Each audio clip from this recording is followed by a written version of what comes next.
Hello everyone, welcome back to Social Studies. Today we are going to get started on some exciting stuff. It is the Battle of Gettysburg today. Whoop, whoop. So you need your textbook, and if you want to follow along, you can go on to page 537 for that. You need your notebook, you need a separate sheet of paper in case you have some questions, and hopefully you've written down that learning objective, but if not, I will explain it to you and say it to you again. I will be able to summarize the Battle of Gettysburg. This one's a big one. It's going to be awesome. So remember, Cornell, battle on the left, bullets on the right. Let us begin. So when did this take place? July 1st through the 3rd, 1863. This battle took 3 days. Where, you guessed it, Gettysburg, Pennsylvania. Who won? The Union, which we haven't really heard of too many of those.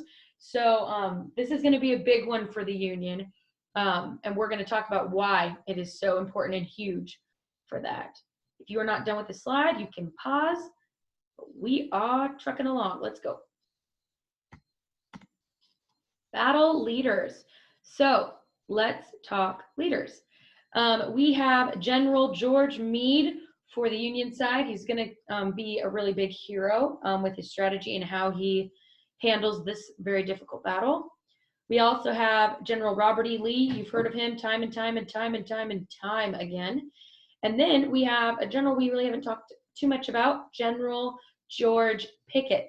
Now, the reason we're including him or discussing him in this battle is because he has a very special moment in the battle. We call that Pickett's Charge. And we'll learn about that when we get into the summary. Now, remember, you should color code, or you should make sure you make a note that blue means Union, red means Confederate, so you know who is on which side, right? So make sure you keep track of that, and let's continue on.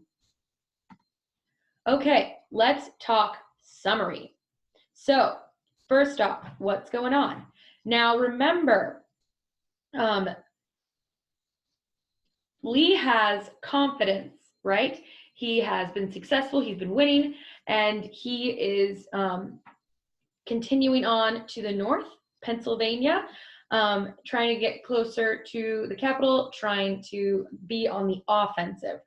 Now, why or how does he get into Gettysburg? Lee went to Gettysburg for supplies.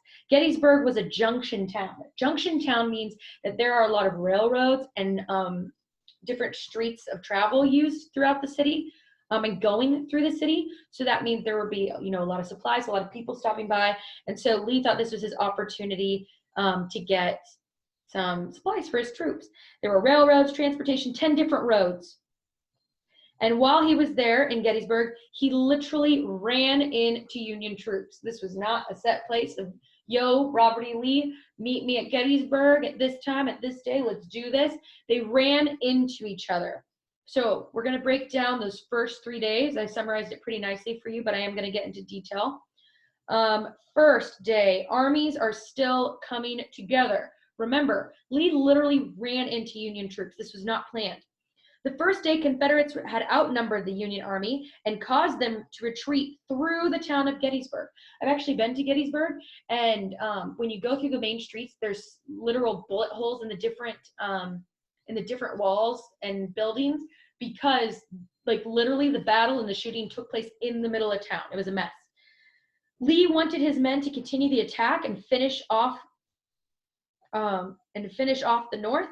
His men were delayed, which caused the Union to dig in and set up their defense. The Union troops regrouped on high ground at Cemetery Ridge, which is a hill connected to a bigger hill, as well as Culp's Hill. Now, the reason this is so important is topography, which is like, what? Why topography? Topography is kind of like the effects of geography within war. We've talked about this before with the American Revolution. You would much rather be at the top of the hill than the bottom of the hill, right? You can look down at your enemy. It's a lot harder to fight upwards. You have that clear advantage. And because Lee's men were delayed and didn't continue to pursue the Union troops, they were able to get in a really good spot for day 2. Now, what happened day 2? Day 2, there was a ton of fierce fighting and many casualties. Armies on both sides went full force. The Union had 22,000 more men than Confederates. So today, the Union has actually outnumbered the Confederates. Lee attacked, but the Union lines held, and the Confederates are notorious for attacking Little Round Top, and they were fighting for control of that hill. So again, geography, topography is huge for this battle. It's a very hilly area. They then attacked Cemetery Hill and Culp's Hill, but were still unsuccessful. Why are they unsuccessful? Who's on the bottom? Who's on the top? North is at the top, and because of that, they have that advantage. Okay, so now we get to day 3, which is where we talk about General George Pickett. So what's going on with Pickett? Pickett's charge. Pickett led a really famous attack known as Pickett's Charge. It was an all-or-nothing attack from the Confederates. Lee decided to make an all-or-nothing attack, and it was a very unexpected attack. And why is that? Why is it unexpected? Lee was unsuccessful offensively both for the first days. So the reason this was such an unexpected move is you would think you're not really winning this right now. You don't really have the upper hand. You've been offensive this entire time and it's not working. So the fact that he went for it again, it kind of would have been unexpected for the Union side. So again, military strategy. He felt that if he could win this battle right here, right now in the North, he would win the entire war. So Lee knew this was an all or nothing, putting all the cards on the table, giving it his best shot. Lee sent Pickett and 13,000 men to the heart of the Union Army, right in the center. Pickett's men were defeated, with over half killed or injured. Lee's army retreated, and Meade did not follow them. So we consider this a Union win because who's running away? Confederates, right? The Union was able to stay their ground. Meade led them to a very successful battle. So Union victory. Now let's talk significance. There's a lot of big, key, important things here with significance. Number 1, this is the deadliest battle of the Civil War. 46,000 casualties, so that means like injuries, and about 8,000 deaths. So this is considered the deadliest battle of all time of the Civil War. Next is the Gettysburg Address. So how did this come to be? Later that year, on November 1st, 1863, Lincoln attended the dedication of the Soldiers' National Cemetery in Gettysburg. His speech lasted only 2 minutes, but it's considered one of the most famous speeches in history. He praised the soldiers' bravery and renewed his commitment to winning the Civil War. It's considered one of the greatest speeches of all time. Just a 2-minute speech, so props to Lincoln. And then last and most importantly, this is the beginning of the end of the Confederacy, okay? Lee will never launch an attack on the Union side again. The remaining battles and events that we're going to be talking about is kind of the Union starting to clean sweep, push back, and you're going to start to see the South unfold. Now, a big question here is, why were the Confederates unsuccessful in this battle? Why did it not work out? There's a couple of things. Number 1, was this planned? No. Remember, Lee literally ran into troops. So this is an unexpected battle. Number 2, who has more people? The Union side. Confederates are greatly outnumbered. Number 3, why was Lee even in Gettysburg? He had no supplies.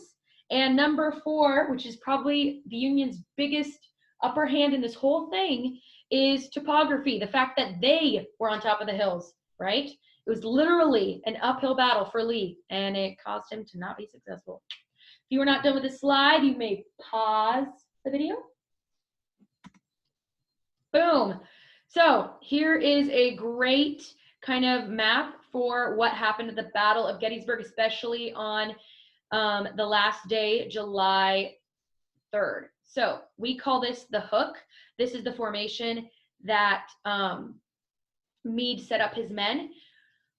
The blue is obviously Confederate, and these are hills. You see Cemetery Hill, Cemetery Ridge, Little Round Top, things I was discussing. Look at all these roads. You'd clearly see that Gettysburg is a junction city, right? And here we have Pickett doing Pickett's charge right in the heart of Meade's men, but they stand firm, and that's how we consider it a Union win. So good for the Union. Now, after notes, I want you to watch a video I've linked on PSL. Does a really good job summarizing everything that happened for Gettysburg. And I want you to know Gettysburg, forward, backward, upside down, crisscross, all those things, because you have a social studies project from me. Let's see what we're doing. You are making a Gettysburg storyboard PowerPoint. Now listen, pause. I'm giving you multiple days, so nobody should be panicking, freaking out, any of that stuff, okay? You need to listen to my instructions, and if you get confused, you are gonna come back to this video and watch this part again and again and again till you get it right. And if you're still crazy confused after doing that, then you can bombard me with all the emails, because I love hearing from you. Now let's talk. I want you to know this battle because it's one of the most important battles of the Civil War, okay? So you're creating a storyboard using PowerPoint that depicts through images and narrative, so that means you're summarizing what happens, the main events of the Battle of Gettysburg. You are going to break the storyline into 3 main parts, of 1 part for each day of the battle, okay? Your storyboard should include maps. You should show me a good map of Gettysburg, or maybe you find a map for each day. That'd be great. Charts, how many Confederate soldiers died, how many Union soldiers died, photographs. There's different paintings, there's different pictures that will provide information for your narrative for that day. Okay, you're doing 3 days. So you're gonna summarize day 1, you're gonna summarize day 2, you're gonna summarize day 3. Okay, so those are 3 separate slides. Then you are going to add a 4th slide where you are explaining why the Battle of Gettysburg was the major turning point for the Civil War. Now, here's the thing. I've taught you a lot. I just said a lot of things in this video. I do not want to see my own words typed up on your storyboard, okay? You're going to be doing your part to research, to be an expert at this, right? So you are going to use your own words, and you are going to use multiple resources. Your notes are a great place to start. Your textbook does an amazing job. Page 537, 38, and 39 go in depth on every single day, and the aftermath of Gettysburg on 540. It's a lot of really good info. I'm also going to provide different links that will give you info about casualties each day, more facts, all that stuff. And I want to see complete sentences on these slides. Now, I know this sounds a bit like a doozy, but you have multiple days to work on this. I'll email you that timeline so you know the due date. And when it is time to turn it in, you're going to just email Miss Johnson that storyboard, and I'm going to learn the Battle of Gettysburg from you. It'll be great. This is a great chance to bump up your grade if you're worried about some of the past assignments or things. And it's all in your control, okay? You have everything you need to be successful. Now, again, if you get confused, you're coming back to this video. And if you're still super confused, then you come talk to me, right? I'm proud of you. Keep working hard. Good job. And get started. You got a project to do.